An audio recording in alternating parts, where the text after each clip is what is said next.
Welcome back. Before the break, we were talking about the breaking news that South Africa has recorded nearly 19,000 new COVID-19 cases, a new record in the third wave, and we're heading towards the peaks that we saw around December when it comes to the second wave. Gauteng continues to break records as well. Numbers soaring, and Gauteng is driving this third wave, and now with close to 12,000 new cases, 11,777. Well, the World Health Organization has called on all countries to continue to be vigilant as COVID numbers are rising around the world. The Africa Center for Disease Control has reported that 20 African countries are experiencing COVID-19 third wave peaks. To talk to us about this, we're now joined by SABC News' international editor, Sophie Mokoena. Sophie, thank you. So the WHO again are concerned. What did the Director General have to say? Well, the Director General of the WHO was visibly angry or frustrated. He spoke about a need for rich countries to share the vaccines. He believes that having vaccines will assist in terms of addressing the current problem of the third wave. He indicated that when you have vaccines or you have vaccinated your communities, the vaccines are able to ensure that the severity of the COVID-19 is managed. But secondly, they can stop the number of deaths that the country can experience. And therefore, making a passionate plea to all these rich nations and countries in general to ensure that their communities are vaccinated. Let's take a listen at what Dr. Tedros had to say a while ago. So let's be real. What we need is vaccines. The problem is lack of vaccines. It's not delivery. It's not,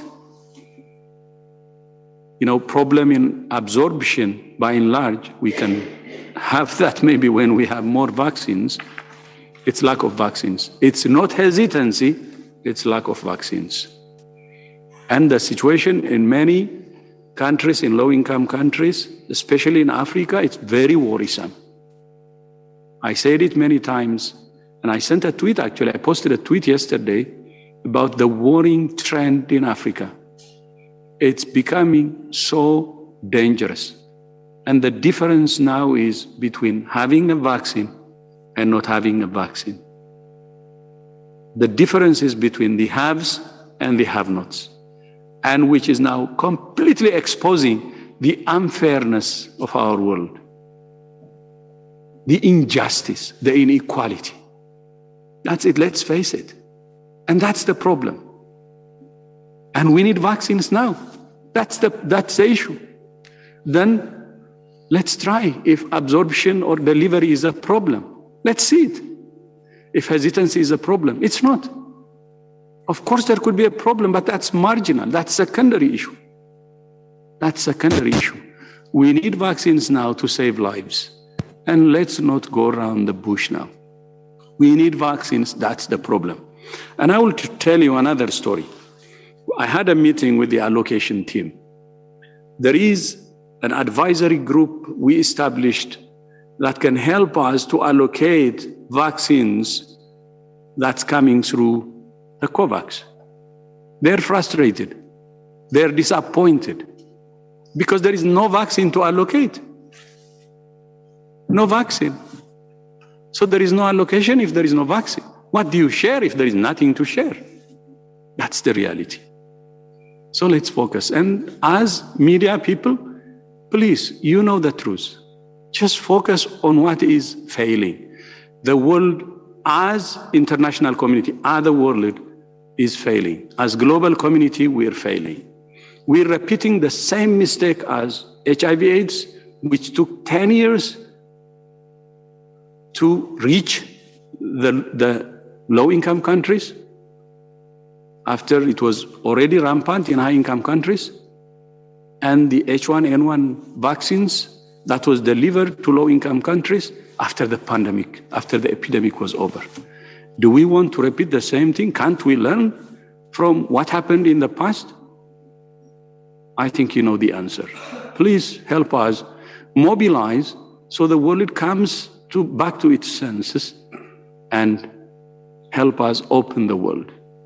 The whole world is sick and tired of lockdowns. You can see it from how the citizens of the high-income countries are behaving now. They're so happy. It's opened up. Restaurants are full. The streets are full. Everywhere you go, you see crowds as if there is no pandemic. Then you go to countries where there is no vaccine access, still lockdowns. And the whole world is sick and tired, and the whole world wants to be opened up. And the tools are in our hands to open it up. So we need vaccine.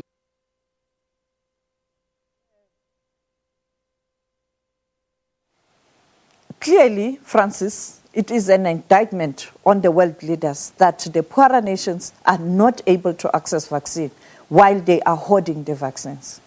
Well, Tedros Ghebreyesus hails from this continent, talking about Africa, talking about the situation in Tigray after there were reports of new attacks. What's happening there? He was talking about the attacks that were reported on Wednesday, indicating that the infrastructure, health infrastructure was destroyed. Let's listen to that again. On Wednesday, a market outside the city of Megale in the Tigray region of Ethiopia was bombed, killing and wounding civilians. Ambulances were blocked for more than a day from attending the scene and evacuating the wounded for medical care. WHO is currently providing life-saving trauma and surgical supplies to a hospital that's treating survivors who are able to reach care. Attacks on civilians anywhere are completely unacceptable, and so is denying them access to immediate care, because we lose lives. Where is the leadership on the continent, Francis? Sure, Sophie. Let's talk about what South Africa is facing now as well. And earlier we spoke to a health expert saying still there is a general consensus that what's driving the third wave is the SA variant or the variant that was first discovered in South Africa. But everybody's also talking about the Delta variant making huge inroads, possibly here, even though the SA variant is still driving, and also in other countries. What was the WHO saying about that?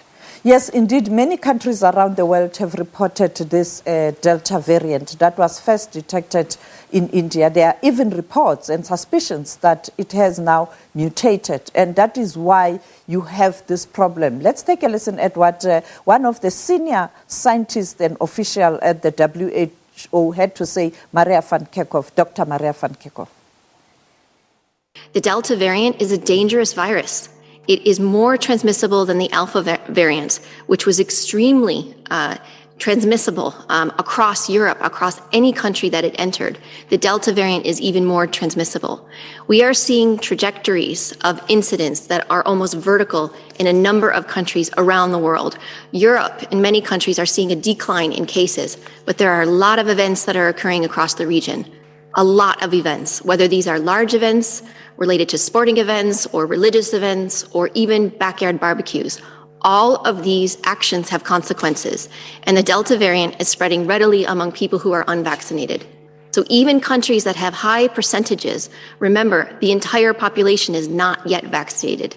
The entire population has not yet reached their second dose or the full course of dose. And the vaccines are aimed at preventing severe disease and death. They are incredibly effective at preventing severe disease and death, including against the Delta variant and the sublineages of the Delta variant that we are seeing. Remember, we have 4 variants of concern that are circulating. We have 7 variants of interest that we are tracking, and a number of other alerts that are on our radar in terms of understanding what constellation of mutations are out there. The Delta variant, the virus will continue to evolve.